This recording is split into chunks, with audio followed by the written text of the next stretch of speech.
ಮಲ್ಲಿಗೆ ಅಂದ್ರೆ ನಮ್ನ ಕರೆದು ಕರೆದು ಮಲ್ಲಿಗೆ ಮಲ್ಲಿಗೆ ಮಲ್ಲಿಗೆ ಅಂತ ಕರೆಯೋರಲ್ಲ. ಆ ಮಲ್ಲಿಗೆ ಅಂತ ಕರೆಯತಕ್ಕಂತ ಮನ್ಸುಗಳು ಮಲ್ಲಿಗೆ ಮನ್ಸುಗಳು. ಆ ಮನ್ಸುಗಳು ನನ್ನನ್ನ ಮಲ್ಲಿಗೆ ಇವತ್ತು ಮಾಡಿ ಕೂರಿಸಿದೆ.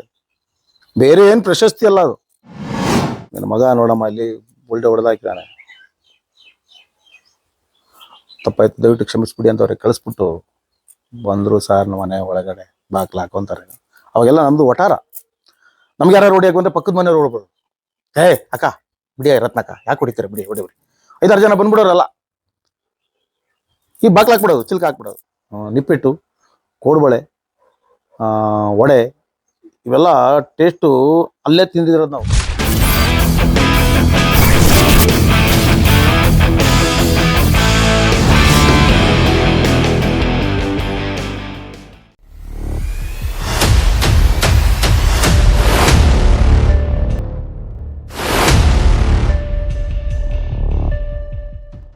ವ್ಯಾಪಾರ ಮಾಡ್ಕೊಂಡು ಹೋಗ್ರೆ ಮಲ್ಲಿಗೆ ಅನ್ನೋರು, ಮಲ್ಲಿಗೆ ಬರೋ ಬೈಲಿ, 1-2 ಮೊಳ ಕೊಡು, 1 ಮೊಳ ಕೊಡು. ಆಮೇಲೆ ಕೇಳೋರು ನಿನ್ನ ಹೆಸರೇನು ಅಂತ. ಸುಧೀರ. ಓ ಒಳ್ಳೆ ಕಣ, ಚೆನ್ನಾಗಿದೆ ನಿನ್ನ ಹೆಸರು ಸುಧೀರ. ಮಲ್ಲಿಗೆ ಸುಧೀರ ಅಂತ ಇಟ್ಕೊಬಿಡು. ಅದೇನಾಗೋಯ್ತು, ಕರಿತಾ ಕರಿತಾ ಕರಿತಾ ಕರಿತಾ ಈ ತರ ಮಲ್ಲಿಗೆ ಸುಧೀರ ಆಯ್ತೆ ಹೊರತು ಬೇರೆ ಯಾವ ವಿಚಾರದಿಂದ ಅಲ್ಲ, ಅಥವಾ ಏನು ದೊಡ್ಡ ಪ್ರಶಸ್ತಿ ಯಾರೋ ಕೊಟ್ಟೋರಲ್ಲ. ನನಗೆ ನನ್ನ ಕಾಯಿಕ ವೃತ್ತಿಯಿಂದ ಬಂದಂತಹ ಹೆಸರು ನನಗೆ ಮಲ್ಲಿಗೆ. ಮಲ್ಲಿಗೆ ಅಂದ್ರೆ ನಮ್ನ ಕರೆದು ಕರೆದು ಮಲ್ಲಿಗೆ ಮಲ್ಲಿಗೆ ಮಲ್ಲಿಗೆ ಅಂತ ಕರೆಯೋರಲ್ಲ. ಆ ಮಲ್ಲಿಗೆ ಅಂತ ಕರೆಯತಕ್ಕಂತ ಮನ್ಸುಗಳು ಮಲ್ಲಿಗೆ ಮನ್ಸುಗಳು. ಆ ಮನ್ಸುಗಳು ನನ್ನನ್ನ ಮಲ್ಲಿಗೆ ಇವತ್ತು ಮಾಡಿ ಕೂರಿಸಿದೆ. ಬೇರೆ ಏನ್ ಪ್ರಶಸ್ತಿ ಅಲ್ಲ ಅದು. ರಾಷ್ಟ್ರ ಪ್ರಶಸ್ತಿ, ರಾಜ್ಯ ಪ್ರಶಸ್ತಿ, ಅದೇ ಪ್ರಶಸ್ತಿ ಅಲ್ಲ ಅದು. ಮಲ್ಲಿಗೆ ಮನಸ್ಸಿನ ಇರ್ತಕ್ಕಂತ ಮನ್ಸುಗಳು ಆ ಮಲ್ಲಿಗೆ ಪ್ರಶಸ್ತಿ ಕೊಟ್ಟು ನನಗೆ ಮಲ್ಲಿಗೆ ಅಂತ ಹೆಸರಿತ್ತು. ಅದೇ ಮಲ್ಲಿಗೆ ಆಗಿ ಆ ಕಾಲದಿಂದನೂ ನಡ್ಕೊಂಡು ಬಂದು ಬಿಟ್ರೆ ಬೇರೆ ಅದರಲ್ಲೇನು ವಿಶೇಷತೆ ಏನೂ ಇಲ್ಲ. ಮಲ್ಲಿಗೆ ಸುಧೀರ ಅಂತ ಕರಿತೀವಿ. ಏನು ಮಲ್ಲಿಗೆ ಅಂತ ಏನೇ ಕರಿತೀರಪ್ಪ, ಇಷ್ಟೇ ವಿಚಾರ, ಬೇರೆ ಏನಿಲ್ಲ. ಎಲ್ಲರಿಗೂ ಹೇಳಕ್ಕಾಗೋದಿಲ್ಲ, ನಾನು ಎಲ್ಲರಿಗೂ ಎಲ್ಲಿ ಹೇಳ್ತೀನಿ. ಅದಾಯ್ತು, ಇದು ದಂಡೆ. ಆ ಪುಣ್ಯಾತ್ಮ ಅದು ಯಾರು ಮಲ್ಲಿಗೆ ಅಂತ ಕರ್ಕೊಂಡು ಹೋಗ್ತಿಲ್ಲ. ಆ ಮಲ್ಲಿಗೆ ಅಂತ ಮನ್ಸ ಇವತ್ತು ನನ್ನನ್ನು ಈ ಮಟ್ಟಕ್ಕೆ ತರಕ್ಕೆ ಸಾಧ್ಯ ಆಗಿದೆ.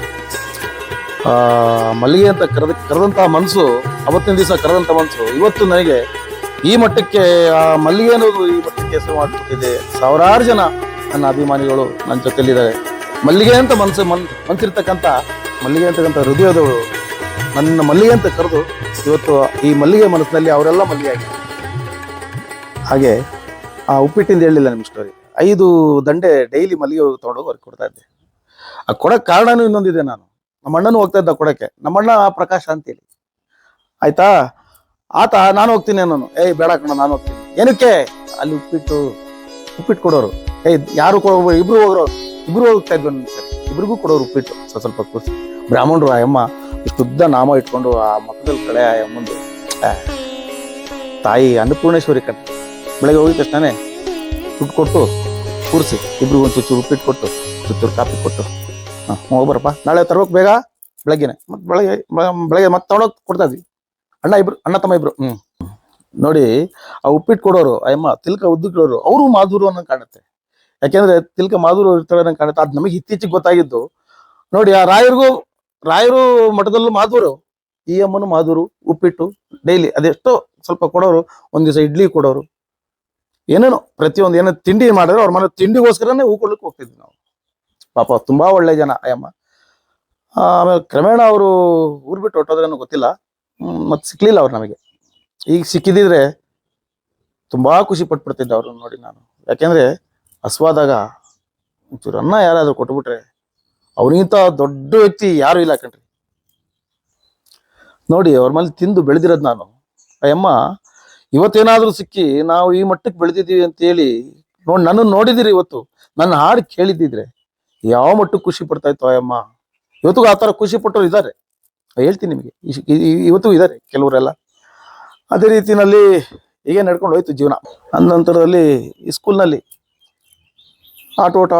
ಆಟ ಆಡೋದು ಇದೆಲ್ಲ ಭಾರಿ ಇಷ್ಟ ನನಗೆ. ಅದು ಎಲ್ಲರೂ ಓಡು ಅಂದರೆ ಓಡ್ಬಿಡ್ತಾ ಇದೆ ಒಂದೇ ಸರಿ. ರನ್ನಿಂಗ್ ರೇಸಲ್ಲಿ ಫಸ್ಟ್ ಪ್ಲೇಸ್. ಸೀನಿಯರ್ ಮುಂದೆ ಇರಲಿ, ಹಿಂದೆ ಜೂನಿಯರ್ಗೆ ನಿಲ್ಸಿರೋರು, ಸೀನಿಯರ್ಗೆ ನಿಲ್ಸಿರೋರು, ಮುಂದೆ ಜೂನಿಯರ್ಗೆ ನಿಲ್ಸಿರೋರು. ನಾನು ಸೀನಿಯರ್ಗಿಂತ ಮುಂದೆ ಫಸ್ಟೇ ಓಡೋಗ್ತೇನೆ. ಓಡೋದಂದ್ರೆ ಭಾರಿ ಇಷ್ಟ ನನಗೆ, ಅಷ್ಟು ಓಡ್ತಾ ಇದ್ದೆ. ಮತ್ತು ಆಟಗಳು ಈಗಿನ ಮಕ್ಕಳಿಗೆ ಆಟಗಳೇ ಗೊತ್ತಿಲ್ಲ ಕಣ್ರಿ. ಒಂದೊಂದು ಡಬ್ಬದಲ್ಲಿ ಒಂದು 500-600 ಗೋಲಿ ಇಡ್ತಾ ಇದೆ. ನಮ್ಮಮ್ಮ ತಗೊಂಡು ಎಲ್ಲ ಬಾವಿಗೆ ಹಾಕ್ಬಿಟ್ಟು ಸರ್ 500 ಗೋಲಿನ ಬಾವಿಗೆ ಹಾಕಿ ಮನೆ ಗೋಲಿ ಆಡ ಬತ್ತಿ ಹೋಗ್ತೀಯ ಗೋಲಿ ಆಡ್ತೀಯ, ಬತ್ತಿ ಹೋಗ್ತೀಯ ಗೋಲಿ. ಗಿಲ್ಲಿ ದಾಂಡು ಎಷ್ಟು ಹಣೆ ಹೊಡೆದಿದ್ದೋ ನನಗೆ ಗೊತ್ತಿಲ್ಲ ಸರ್. ಗಿಲ್ಲಿ ದಾಂಡು ಒಳಗೆ ಗಿಲ್ಲಿ ಹೊಡೆದು ವಾಪಸ್ ಆಟ ಭಾರಿ ಚೆನ್ನಾಗಿತ್ತು. ಅದೊಂದು ಜೀವನ. ಗಿಲ್ಲಿ ದಾಂಡು ಹೊಡೆದಾಯ್ತು ಸರ್. ಹೊಡೆದಿದ್ದ ತಕ್ಷಣನೇ ಬಂತು ರಕ್ತ. ಬಂದು 3-4 ಜನ ಆ ಕಡೆಯಿಂದ ಮನೆ ಒಳಗಡೆ ಹೋಗಿ ಸೇರ್ಕೊಂಡ್ಬಿಡ್ತಾ ಇದ್ದೆ ನಾನು. ನಮ್ಮಮ್ಮನ ಹತ್ರ ಹೇಳಿದ್ರು ಬಂದು, ನಿನ್ನ ಮಗ ನೋಡಮ್ಮ ಇಲ್ಲಿ ಬುಲ್ಡೆ ಹೊಡೆದಾಕಿದ್ದಾನೆ, ತಪ್ಪಾಯ್ತು ದಯವಿಟ್ಟು ಕ್ಷಮಿಸ್ಬಿಡಿ ಅಂತ ಅವ್ರಿಗೆ ಕಳಿಸ್ಬಿಟ್ಟು ಬಂದರು ಸರ್. ನಮ್ಮ ಮನೆ ಒಳಗಡೆ ಬಾಕ್ಲು ಹಾಕೊಂತಾರೆ. ಅವಾಗೆಲ್ಲ ನಮ್ದು ಒಟಾರ. ನಮ್ಗೆ ಯಾರು ಹೊಡಿಯಾಕು ಅಂದ್ರೆ ಪಕ್ಕದ ಮನೆಯವ್ರು ಹೊಡ್ಬೋದು. ಅಕ್ಕ ಬಿಡಿಯ ರತ್ನಕ್ಕ ಯಾಕೆ ಹೊಡಿತೀರ ಬಿಡಿ ಹೊಡಿ 5-6 ಜನ ಬಂದ್ಬಿಡೋರಲ್ಲ. ಈ ಬಾಕ್ಲು ಹಾಕ್ಬಿಡೋದು, ಚಿಲ್ಕ ಹಾಕ್ಬಿಡೋದು. ಅವ್ರು ಹೊರಗಡೆ ಬಾಕ್ಲು ಬಿಡೋದು, ಹೊಡಿಬೇಡಿ ಬಿಡಿ ಹೊಡಿಬೇಡಿ ಬಿಡಿ ಅಂತ ಹೊಡ್ತಾ ಸರ್. ಅದು ಏನು ಹೊಡ್ತಾ ಸರ್ ಅದು ಎಲ್ಲ ಎಲ್ಲ ಹೊಡ್ತಾ ತಿಂದು ಇವತ್ತು ಈ ಮಟ್ಟಕ್ಕೆ ಏನಾದ್ರು ಕೂತಿದ್ದೀವಿ ಅಂದ್ರೆ ಹೊಡ್ತಗೊಳ್ಳ ಸರ್. ಹೊಡ್ತಗಳು ಸ್ಕೂಲ್ನಲ್ಲಿ ಮಾಸ್ಟರ್ ಹೊಡ್ತಗಳು. ಉಳಿಪೆಟ್ಟುಗಳು ಎಲ್ಲೋ ಒಂದ್ ಕಡೆ ಹೇಳ್ತಾರೆ, ನೋವಾದ್ರೆ ನೋವಾಗುತ್ತೆ ಅಂತೇಳಿ ಕಲ್ಲು ಹೇಳಿದ್ರೆ ಆ ಕಲ್ಲು ಹೆಂಗೆ ಒಂದು ಶಿಲ್ಪ ಆಗಕ್ಕೆ ಆ ಉಳಿ ಪೆಟ್ಟಿಂದನೇ ಸಾಧ್ಯ. ಆ ರೀತಿ ಪೆಟ್ಟುಗಳು ಬಿದ್ದು ಬಿದ್ದು ಬಿದ್ದು ಬಿದ್ದು ಇವತ್ತಿಗೆ ಮಟ್ಟಕ್ಕೆ ಬರಕ್ ಸಾಧ್ಯ ಆಯ್ತು. ಗೋಲಿ ಹಾಕೋದು ಅಂತ ಹೇಳಿದ್ರೆ ಹುಡುಗರ ಹತ್ರ ಬರೀ ಗಲಾಟೆ. ಅವ್ರು ಬರೋದು ನನ್ ಗೋಲಿ ಕಿತ್ಕೊಂಬಂದಿಯಾನೆ, ನನ್ ಗೋಲಿ ಕಿತ್ಕೊಂಬಂದಿಯಾನೆ. ಭಾರಿ ತುಂಟ ಸರ್ ನಾನು. ಇವ್ರಿಗೆಲ್ಲ ಕೇಳಿ ನಮ್ಮ ಮನೆಯವ್ರಿಗೆಲ್ಲ ಗೊತ್ತು. ಇವ್ರಿಗೆಲ್ಲ ಇಟ್ಕೊಂಡು ಹೊಡೆದ್ಬಿಡ್ತಾ ಇದ್ದೆ ನಾನು. ಸ್ಕೂಲಲ್ಲೆಲ್ಲ ಹೊಡ್ತಾ ಹೆಣ್ಮಕ್ಳುಗಳಿಗೆ ಸುಮ್ಮನೆ ಹೊಡೆದ್ಬಿಡೋದು, ಹೊಡೆದ್ಬಿಡೋದು ಬರೀ ಕಿತಾಪತಿ. ಹಂಗ್ ಮಾಡಿದ ತಕ್ಷಣ ಆ ಕಡೆ ಮಾಸ್ಟರ್ ಬರೋರು, ಪುಟ್ಟಪ್ಪ ಮಾಸ್ಟ್ರು ಆಡ್ತಾ ಅವ್ರದೇ ಕಮ್ಮಿ. ಹೆಡ್ ಮಾಸ್ಟರ್ ಇದ್ದು ಅನಂತರಾಮಯ್ಯ ಅಂತ ಅಂತ ಅಲ್ಲಿ ಕೂಗಿದ್ರೆ ಸಾಕವ್ರು. ಅಲ್ಲಿ ಕೂಗಿ ಇಡೀ ಫುಲ್ಲು ಸ್ಕೂಲೇ ಸೈಲೆಂಟ್. ಒಂದು ಪಿನ್ ಕೆಳಗಡೆ ಬೀಳ್ತಾರಲಿಲ್ಲ. ಒಂದು ಕಡ್ಡಿಗೆ 2 ಕಡ್ಡಿ ಸಿಗಿಸ್ಕೊಳ್ಳೋರು. ಒಂದ್ಸರಿ ಹೊಡೆದ್ರೆ 2 ಬರಬೇಕು, ಬಾಸುಂಡೆ ಬರ್ಬೇಕು. 1 ಬರಬಾರ್ದು, 2 ಬರ್ಬೇಕು. 1 ಹೊಡೆದ್ರೆ ಸಾರ್ ತಕ್ಷಣ ಹೋಗ್ಬಿಡೋದು. ಆ ಥರ ಹೊಡ್ತಾ ಅವ್ರದ್ದು ಶಾಲೆಯಲ್ಲಿ. ಈಗಿನ ಮಕ್ಕಳುಗಳು ಯಾರು ಹೊಡೆತ ತಿನ್ನಲ್ಲ. ಹೊಡೆತ ತಿನ್ನೋದಕ್ಕೆ ನೋಡಿ ಇವತ್ತು ನಾವು ಜಾಸ್ತಿ ಏನು ಓದಲಿಲ್ಲ ಕಣ್ರಿ. ಏನು ಓದಿ ಕೋಶ ಡೆಲ್ಲಿ ಅಲ್ಲೆಲ್ಲ ಕಾರ್ಯಕ್ರಮ ಮಾಡುವಂದು. ಓದ್ದವರೆಲ್ಲ ಡಾಕ್ಟ್ರು ಇಂಜಿನಿಯರ್ ಪಾಪ ಆಗ್ಲಿ, ಒಳ್ಳೆ ಸಂತೋಷ. ಅದು ಈ ಕಲಾವಿದ ಆಗಕ್ಕೆ ಭಾರಿ ಕಷ್ಟ ಇದೆ. ಇಂಜಿನಿಯರಿಂಗ್ ಆಗ್ಬೋದು, ಡಾಕ್ಟರ್ ಆಗ್ಬೋದು, ಸಾಫ್ಟ್ವೇರ್, ಹಾರ್ಡ್ವೇರ್. ನಾನು ಅದು ಓದಿದ್ದು what is biology, systematic study of living called biology. ಏನ್ ಬೇಕಾದ್ರೂ ಮಾಡ್ಬೋದು. ಬಟ್ ಕಲಾವಿದ ಆಗಕ್ಕಿದೆಯಲ್ಲ ಆ ಭಗವಂತ. ಅದು ಯಾರು? ಆ ನಮ್ಮ ರಾಯರ್ ಇರ್ಬೋದು, ಮತ್ತು ರಾಯರ್ ಇರ್ಬೋದು, ಆ ಶೃಂಗೇರಿ ಶಾರದಮ್ಮ ಇರ್ಬೋದು, ಅಯ್ಯಪ್ಪ ಸ್ವಾಮಿ ಇರ್ಬೋದು. ಬೆಳೀತಾ ಬೆಳೀತಾ ಇದು ಯಾವ ರೀತಿಗೆ ಬಂತು ಅಂದ್ರೆ ಸರ್, ಅನಂತರಾಮಯ್ಯನವರು ಒಡೆಯೋರು ಅಷ್ಟೇ ನನ್ನನ್ನು ಪ್ರೀತಿ ಮಾಡೋರು. ಹೊಡೆದಿದ ತಕ್ಷಣನೇ ರಿಸರ್ಚ್ ಮಾಡ್ಕೊಂಡ್ಬಿಡ್ತಿದ್ದೆ. ಕರೆದು ತಲೆ ಸೌರಿ ಇದೆಲ್ಲ ಮಾಡಬಾರ್ದು, ತಪ್ಪು. ಗಲಾಟೆ ಮಾಡಬಾರ್ದು ಸ್ಕೂಲಲ್ಲಿ. ಯಾಕೆ ಹೊಡಿತೀಯಾ ಎಲ್ಲರಿಗೂ ನೀನು? ಯಾಕೆ ಹೊಡಿತೀಯಾ? ನಿನ್ನ ಮಾನಿಟ್ರ್ ಮಾಡಿ ಲೀಡ್ರ್ ಮಾಡಿದ್ದೀನಿ ನಾನು. ಸ್ಕೂಲ್ ಲೀಡ್ರ್ ಆಗಿದೆ ನಾನು. ಮಾನಿಟ್ರ್ ನಾನು ಫಸ್ಟು ಸುಮ್ಮನೆ ಹೆಸರು ಬರೆದ್ಬಿಡ್ತಾ ಇದ್ದೆ ಹೊಟ್ಟೆ ಕಿಚ್ಚಿಗೆ ಬೋರ್ಡಲ್ಲಿ. ಬಂದು ಅವ್ನಿಗೆ ಹೊಡ್ತಾ ಮಾಸ್ಟ್ರು ಸುಮ್ಮನೆ ಹೆಸರು ಬರೆದ್ಬಿಡೋದು. ಜಯಂತಿ, ಇಂದ್ರ, ಇನ್ನೊಂದು 2-4 ಜನ ಹುಡುಗಿರೆಲ್ಲ ಇದ್ರು. ಅವ್ರು ನನಗೆ ಬೈಯೋರಲ್ಲ, ಮಾಡ್ತೀನಿ ತಡೀರಿ ಅಂತೇಳಿ ಹೆಸರು ಬರ್ಬಿಡ್ತೈತೆ. ಸುಮ್ಮನೆ ಹೆಸರು ಬರೀ ಸರ್, ನಾವು ಏನು ಮಾತಾಡಿಲ್ಲ, ಗಲಾಟೆ ಮಾಡಿಲ್ಲ ಸರ್, ನೋಡಿ ಸುಧೀರ ಹೆಸರು ಬರ್ದಿದ್ದಾನೆ. ನನಗೆ ಗೊತ್ತು, ಅವ್ರಿಗೆ ಗೊತ್ತು ಕಿಲಾಟಿಯವರು ಅಂತೇಳಿ. ಮತ್ತೊಂದು ನನಗೆ ಹೊಡೆಯೋರು, ಮತ್ತೊಂದು ನನಗೆ ಹೊಡೆದ. ಮಾಸ್ಟ್ರು ತುಂಬಾ ಒಳ್ಳೆ ಮಾಸ್ಟ್ರು. ಇಲ್ಲಿದ್ದಾರೆ ಪಾಪ, ಯಾವಾಗ ಹೋಗಿ ಆಶೀರ್ವಾದ ತೊಗೊಂಬರ್ತೀನಿ ನಾನು. ಭಾರಿ ಒಳ್ಳೆ ಮಾಸ್ಟ್ರು. ಆ ಮಾಸ್ಟ್ರು ಎಂಥ ಮಾಸ್ಟ್ರು ಅಂತೇಳಿ ಸ್ಕೂಲಲ್ಲಿ ಪಾಠ ಮಾಡೋರು. ಸ್ಕೂಲಲ್ಲಿ ಪಾಠ ಮಾಡಿ ಮತ್ತೆ ಮನೆ ಕರೆಯೋರು. ಟ್ಯೂಷನ್ ಫೀಸ್ ಇಲ್ಲ, ದುಡ್ಡಿಲ್ಲ, ಪಾಠಕ್ಕೆ ಏನಕ್ಕೆ ಹೋಗ್ತಾ ಇದ್ವಿ ಅಂತ ಇನ್ನೊಂದು ಮಾತು ಕೇಳಿ. ನನ್ನ ಸ್ನೇಹಿತನ ತಂದೆ ಒಬ್ಬ ಬೋಂಡಾ ಮಾರೋರು, ರಾಮಣ್ಣ ಅಂತೇಳಿ. ಅಲ್ಲಿ ಪುಸ್ಕಟ್ಟೆ ಚರ್ಮುರಿ ಬೋಂಡಾ ಸಿಗೋದು ಸಂಜೆ.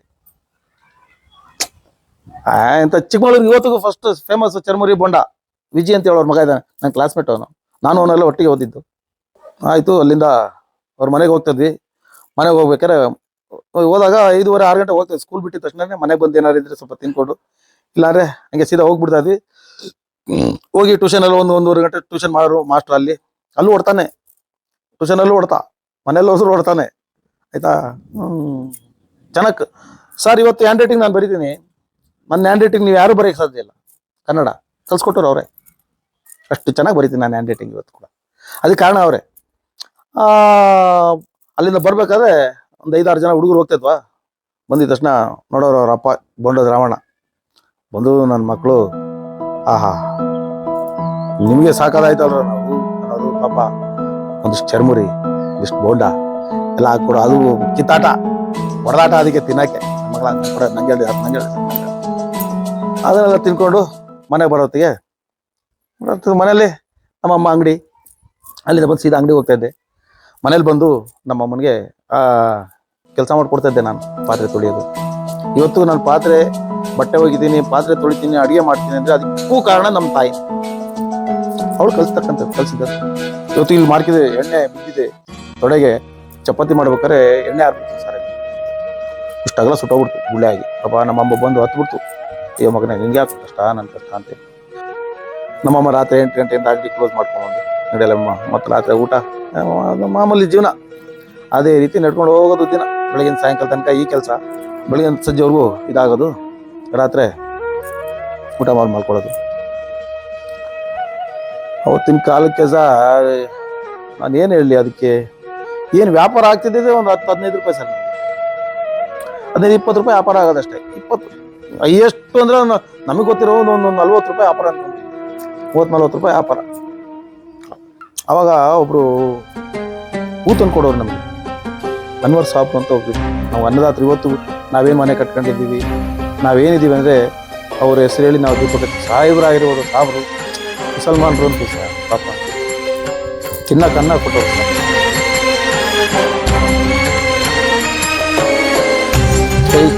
ಆ ಮೂಟೆ ಎತ್ಕೊಂಡು 25 ಕೆಜಿ ಮೂಟೆ ಎತ್ಕೊಂಡು ಕೊಟ್ಕೊಳ್ಸೋಣ.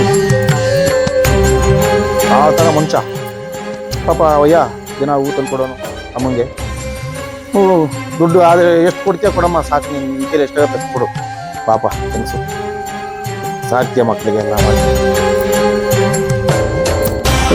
ಕೊಟ್ಟೇನೊಂದು 10-15 ರೂಪಾಯಿ ಉಳಿದ್ರೆ ಹೆಚ್ಚು ಸಾಕು. 10-15 ರೂಪಾಯಿ ಉಳಿದ್ರೆ ಹೆಚ್ಚು. ಅದರಲ್ಲಿ ಈ ಪೋಲಿ ಗೂಳಿಗಳು ಕಾಟ ಬೇರಲ್ಲ ನಮ್ಮ ಅಮ್ಮನಿಗೆ. ಪಾಪ ಭಾರಿ ಕಷ್ಟ. ನೀವೇ ನೋಡಿದ್ದೀರಿ, ಯಾವ ಕಾಲದಿಂದನೂ ಶೋಷಣೆನೇ ಹೆಣ್ಣಿಗೆ ಕೆಲವು. ಇವತ್ತು ಅದೇ ನಡೀತಾ ಇದೆ.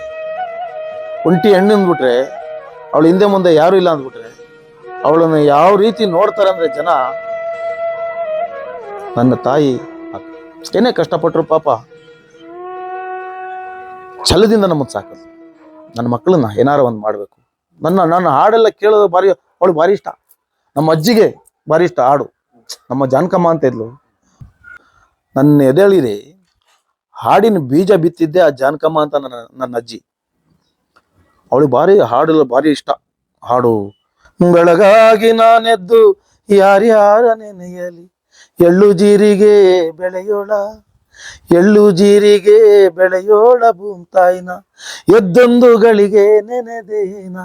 ಈ ಹಾಡುಗಳೆಲ್ಲ ಅವಳು ಅವಾಗ, ಈಗ ನಾವು ಹಾಡ್ತೀವಿ, ಆದ್ರೆ ಈ ಹಾಡುಗಳನ್ನೆಲ್ಲ ಕಟ್ಟಿದ್ದ ಹಾಡು. ನಮ್ಮನೇಲಿ ಈಗ ರಾಗಿ ಕಲ್ಲಿತ್ತು ಒರಿಜಿನಲ್, ಅವಳು ಬೀಸೋಳು, ನಮ್ಮ ಕಣ್ಮುಂದೆ ಬೀಸೋಳು. ಕಲ್ಲು ಕೊಟ್ಟಮ್ಮಗೆ ಎಲ್ಲ ಭಾಗ್ಯವು ಬರಲಿ, ಪಲ್ಲಕ್ಕಿ ಮೇಲೆ ಮಗ ಬರಲಿ, ಪಲ್ಲಕ್ಕಿ ಮೇಲೆ ಮಗ ಬರಲಿ, ಈ ಮನೆಗೆ ಮಲ್ಲಿಗೆ ಮುಡಿಯೋ ಸೊಸೆ ಬರಲಿ.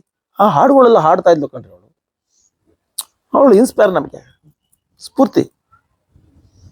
ಅವೆಲ್ಲ ಈಗ ಹಾಡುಗಳು ಏನಂದ್ರೆ, ಈಗ ಕೆಲವು ಜನಪದ ಕೇಳುವಾಗ ನಮಗೆ ಇದು ಹಾಡು ನಮ್ಮ ಅಜ್ಜಿ ಆಡ್ತಾ ಇದ್ಲಲ್ಲ, ಮಜ್ಜಿ ಬಾಯಲ್ಲಿ ಹಾಡು ಬರ್ತಾ ಇತ್ತು. ಮತ್ತೆ ಎಲ್ಲ ಹೇಳ್ಕೊಡೋಳು.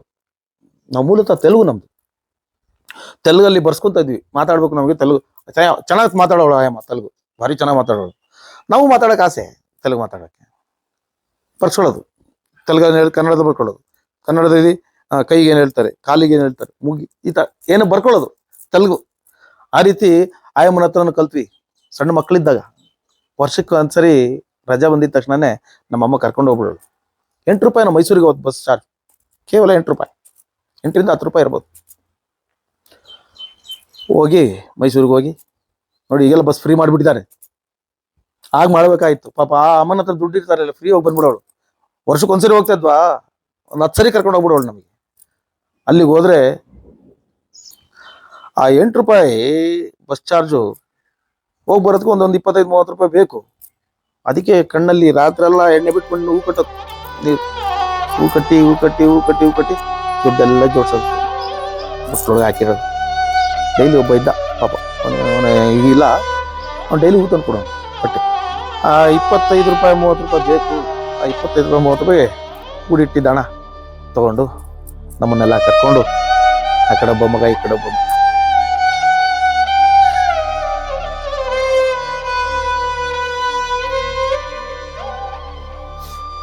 ಕರ್ಕೊಂಡು ಹೋಗೋದು ಮೈಸೂರಿಗೆ. ಅಜ್ಜಿಯವರು ಭಾರಿ ಆಸೆ ಅಲ್ಲೆಲ್ಲ ಸ್ನೇಹಿತರು. ಈಗಲೂ ಹೋದ್ರೆ ಅಲ್ಲಿ ಸ್ನೇಹಿತರು ಭಾಳ ಇದ್ದಾರೆ. ಆ ಗೋಲಿ ಆಟದ ಸ್ನೇಹಿತರು. ಹೊಳೆಯಲ್ಲಿ ಆಡ್ಬೇಕಾದ್ರೆ ಕಲ್ತ್ಕೊಂಡು ಯಾವುದೋ ಒಂದು ಹುಡುಗಿ, ಸುಮಾರು ಹುಡುಗಿ ಹೊಡೆದ್ಬಿಟ್ಟಿದ್ದಾನೆ. ಆಟ ನೀರೊಳಗೆ ಕಲ್ಲು ಹಿಂಗ ಎಸೆದು ಆಟ ಆಡೋದಲ್ಲ, ಹಿಂಗೆ ತೇಲ್ಕೊಂಡು ಹೋಗೋದು. ಒಂದು ಹಿಂಗೆ ತೊಗೊಳ್ಳಿ, ಹಿಂಗೆ ಕಲ್ಲು ತೊಗೊಂಡು ಹಿಂಗೆ ಹಾರಿಸಿ, ಹಿಂಗೆ ನಕ್ಕ ಅಲ್ಲಿ ಏನು ಚಾಲೆಂಜ್ ಏನಂದ್ರೆ ಯಾರ್ದು ಎಷ್ಟು ಜಾಸ್ತಿ ಪಿಚ್ ಹೋಗುತ್ತೆ ಅಂತ. ಆ ಪಿಚ್ ಹೋಗೋಕೆ ಏನಾಯ್ತು, ಕಲ್ಲು ಹಿಂಗೆ ಅಂದಲ್ಲ, ಹೋಗಿದ ಹುಡುಗಿ ಹಣೆ ಬಿತ್ತು, ಹಣೆ ಓಪನ್ ಆಯ್ತು, ಇಲ್ಲಿ ರಕ್ತ ಬಂದ್ಬಿಡ್ತು. ಆ ಕಡೆ ಜನ ಎಲ್ಲ ಬಂದ್ಬಿಟ್ರು, ಬೇರೆ ಗಲಾಟೆ. ನಮ್ಮ ಅಜ್ಜಿ ಹತ್ರ ಬಂದು, ನಮ್ಮ ಅಜ್ಜಿ ಸ್ವಲ್ಪ ಸ್ಟ್ರಾಂಗು, ಬಿಡ್ರೋ ಹೋಗ್ಲಿ, ಏನೋ ಹುಡುಗರು ಮಾಡ್ಕೊಂಡಿದ್ದಾರೆ ಅಂತ ಎಲ್ಲ ಬಂದಿದ್ದಾರೆ ಗಲಾಟೆ ಮಾಡಕ್ಕೆ. ಎಲ್ಲ ತೀರ್ಮಾನ ಆಗೋದು. ಆ ಕಾಲದಲ್ಲಿ ಸರ್ ಅಲ್ಲಿ ಈ ಚಿಬ್ಲಿ ಇಡ್ಲಿ ಅಂತ ಮಾಡ್ತಾರೆ ಸರ್. ಚಿಬ್ಲಿ ಇಡ್ಲಿ ಅಂತ ಕೇಳಿಬೇಕು ನೀವು, ಈ ಬಿದ್ರಲ್ಲಿ ಮಾಡ್ತಾರೆ ಮೈಸೂರಲ್ಲಿ. ಆ ಇಡ್ಲಿ ಘಮನೇ ಬೇರೆ ಕಡೆ. ಇವತ್ತರ್ಗೋದು ಎಲ್ಲಿ ಆ ಘಮನೇ ಸಿಗತ್ತೆ. ಆ ಇಡ್ಲಿ ಬೇಯಿಸ್ತಾ ಇದ್ರೆ ಆ ಘಮ ವರ್ಷಕ್ಕೊಂದ್ಸರಿ ಅಲ್ಲಿಗೆ ಹೋದ್ರೆ ನಮಗೆ ಅದೇ ಇಡ್ಲಿ. ಅಲ್ಲಿಗೆ ಹೋದ್ರೇನೆ ಇಡ್ಲಿ. ನಮ್ಮ ಅಜ್ಜಿ ಮನೆಗೆ ಹೋದ್ರೆ ಇಡ್ಲಿ, ದೋಸೆ, ನಿಪ್ಪಿಟ್ಟು, ಚಕ್ಲಿ, ಕೋಡ್ಬಳೆ ಇಂಥವು ಅಲ್ಲಿಗೆ ಹೋದ್ರೇನೆ ತಿಂತಾ ಇದ್ದಿದ್ದು ನಾವು. ಇಲ್ಲೆಲ್ಲೂ ಸಿಗ್ತಾ ಇರಲಿಲ್ಲ ನಮಗೆ, ಯಾರೂ ತಂದು ಕೊಡ್ತಾ ಇರಲಿಲ್ಲ. ಯಾರತ್ರ ಕೇಳೋಣ ನಾನು? ಅಣ್ಣ ಇಲ್ಲ, ಅಪ್ಪ ಇಲ್ಲ, ಯಾರತ್ರ ಕೇಳೋಣ? ಯಾರೂ ಇಲ್ಲ. ಊರಿಗೆ ಹೋದಾಗ ಊರಲ್ಲಿ ಒಂದಷ್ಟು ವಿಚಾರಗಳು ಊರಲ್ಲಿ ಆ ಥರ ಅಲ್ಲಿ ಆಟ ಆಡಿ ಬೆಳೆದಂಥದ್ದು. ಹೋಗಿ ಬರ್ತಾ ಇದ್ವಿ. ಕಾಲಕ್ರಮೇಣ ಹೋಗಿ ಇದೇ ಥರ ವರ್ಷಕ್ಕೊಂದ್ಸರಿ ಹೋಗಿ ಬರ್ತಾ. ಅದು ನೆನಪು ಹೇಳಿದೆ ನಿಮಗೆ ನಾನು. ಅಲ್ಲಿ ಆಡಿ ಬೆಳೆದಿದ್ದು ಆ ಹುಡುಗರ ಜೊತೆಯಲ್ಲಿ, ಆ ಲಿಂಗಾಯತರ ಹುಡುಗರ ಜೊತೆಯಲ್ಲಿ. ಎಂಥ ಒಳ್ಳೊಳ್ಳೆ ಸ್ನೇಹಿತರಿದ್ದು ಗೊತ್ತಾ. ಮಾದೇವ ಅಂತ ಒಬ್ಬ ಇದ್ದ, ಎಂಥ ಒಳ್ಳೆ ಸ್ನೇಹಿತ ಸರ್. ಅಲ್ಲಿ ನಾಗೇಂದ್ರ ಅಂತ ಒಬ್ಬ ಇದ್ದ, ರವಿ ಅಂತ ಇದ್ದ, ಶೇಖರ ಅಂತ ಒಬ್ಬ ಇದ್ದ, ಮಹಾದೇವು ಅಂತ ಒಬ್ಬ ಇದ್ದ, ಆಯ್ತಾ, ಒಕ್ಕಣ್ಣ ಮಹಾದೇವ ಅಂತ ಒಬ್ಬ ಇದ್ದ. ಅವರೆಲ್ಲ ಎಂಥ ಒಳ್ಳೆ ಸ್ನೇಹಿತರು ಸರ್. ಅವಾಗ ಎಲ್ಲ ಗೋಲಿ ಆಟ ಆಡೋದು. ಗೋಲಿ ಈಗಲೂ ಹಿಂಗಿಟ್ಟು ಹೊರದಾರೆ ಗೋಲಿ ಹೆಂಗೆ ಹುಡುಕ್ತದೆ ಗೊತ್ತಾಗ. ಚೆನ್ನಾಗಿ ಆಡ್ತದೆ ಗೋಲಿ, ಭಾರಿ ಇಷ್ಟ ನನಗೆ. ಆಯಿತು, ಅಲ್ಲಿಂದ ಹೋಗೋದು ಬರೋದು ವರ್ಷಕ್ಕೊಂದ್ಸರಿ ಇತ್ತು. ದೊಡ್ಡವರಾದ್ಮೇಲೆ ಕಾಲಕ್ರಮೇಣ ಪಾಪ ನಾವು ಹೋಗ್ತಾ ಇರಲಿಲ್ಲ. ನಮ್ಮ ಅಜ್ಜಿನೇ ಇಲ್ಲಿಗೆ ಬರೋರು. ನಾವೆಲ್ಲ ಸ್ವಲ್ಪ ದೊಡ್ಡವರಾದ್ವಿ. ಅವರೇ ಬರೋರು ಪಾಪ, ಬಂದು ಅಲ್ಲಿಂದ ದವಸ ಧಾನ್ಯ ಬೆಳೆದಿದ್ದಿನ ತಗೊಂಬಂದು ಕೊಟ್ಟು ಹೋಗೋರು. ಈ ರೀತಿ ಜೀವನ ನಡ್ಕೊಂಡು ಹೋಯ್ತು. ನನ್ನ ತಾಯಿಯ ತಾಯಿ ತವ್ರ ಮನೆ ಅದು. ಇಲ್ಲಿ ಮೈಸೂರಿಂದ ಆಚೆ ತಾಯೂರು ಅಂತೇಳಿ ಅದು ಊರ ಹೆಸರು. ಟಿ ನರಸೀಪುರದಿಂದ 8 ಕಿಲೋಮೀಟರ್ ಇರ್ತೈತೆ. ಅಲ್ಲಿಗೆ ಕರ್ಕೊಂಡು ಹೋಗೋರು. ಅಜ್ಜಿ ಹೆಸರು ಚಿನ್ನಮ್ಮ ಅಂತ. ಚಿನ್ನಮ್ಮ ಅಂದ್ರೆ ಅವಳು ಚಿನ್ನನೇ ಅವಳು. ಭಾರಿ ಪ್ರೀತಿ. ಅವ್ರ ತಾಯಿನೂ ಇದ್ಲು. ನಮ್ಮ ಜಾನಕಮ್ಮ ಅಂತ ಹೇಳಿದ್ನಲ್ಲ ನಿಮಗೆ, ಅವಳು ತಾಯಿ. ಅವಳು ನನ್ನ ತಾಯಿಯ ತಾಯಿ. ಅವಳಿಂದನೇ ನಾನು ಈ ಜನಪದ ಆ ಹಾಡುಗಳನ್ನ ನನಗೆ ಕಲಿಯಕ್ಕೆ ಸಾಧ್ಯ. ಆ ನೆನಪಿನ ಶಕ್ತಿ ಅವಳ ಕಡೆಯಿಂದನೇ ಬಂದಿತ್ತು. ಅವಳು ಹೇಳ್ಕೊಡೋಳು ನನಗೆ, ಬೈಲಿ ಕೂತ್ಕೊ ಇಲ್ಲಿ ಆಡು. ಯಾವುದೋ ಒಂದೊಂದು ಸಣ್ಣ ಗೀತೆಗಳನ್ನ ಹೇಳ್ಕೊಡೋಳು. ಅವೆಲ್ಲ ಮರ್ತೋಗಿದೆ ಈಗ, ಕಾಲಕ್ರಮೇಣ ಮರ್ತೋಯ್ತು. ಅವಾಗ ಹೇಳ್ಕೊಡೋಳು, ಕುರ್ಚಿ ತೊಡೆ ಮೇಲೆ ಕೂತ್ಕೊಂಡು ಹೇಳ್ಕೊಡೋಳು ನನಗೆ. ಇದು ಒಲೆ, ಎಣ್ಣೆ, ಸೌದೆ ಒಲೆಯಲ್ಲಿ ಈ ಎಳ್ಳೆಣ್ಣೆ, ಈ ಫಾರ್ಮ್ ಆಯಿಲು ಇವೆಲ್ಲ ಏನಿಲ್ಲ. ಅದು ಸನ್ಫ್ಲವರು ಅವೆಲ್ಲ ಏನಿರಲಿಲ್ಲ ಅವಾಗ.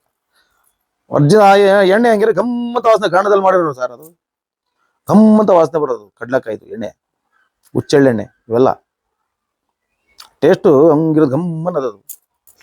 ಆ ಎಣ್ಣೆ ಗಾಣದಿಂದ ತೆಗೆದು ಸಗಣಿ ಗೊಬ್ಬರ, ಅದರಿಂದ ಬಂದಂತಹ ಬೀಜದಲ್ಲಿ ಮಾಡ್ತಕ್ಕಂಥ ಎಣ್ಣೆ.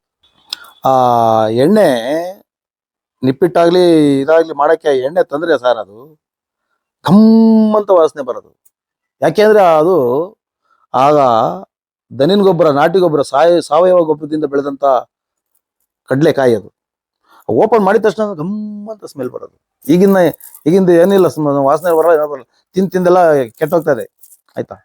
ಅವಾಗ ಏನಾದ್ರು ಸ್ವಲ್ಪ ತಿಂದಿದ್ವಿ ಅಂದ್ರೆ ನಮ್ಮ ಅಜ್ಜಿ ಅವ್ರ ಕಡೆಯಿಂದನೇ ಸ್ವಲ್ಪ ತಿಂದು ಸ್ವಲ್ಪ ಚೆನ್ನಾಗಿದ್ದು ಅಷ್ಟು ಬಿಟ್ರೆ ಮಾಡೋರು ಮಾಡಿ ಇಟ್ಬಿಟ್ಟು ಎಲ್ಲರಿಗೂ ಕೊಡೋರು, ಹಂಚೋರು.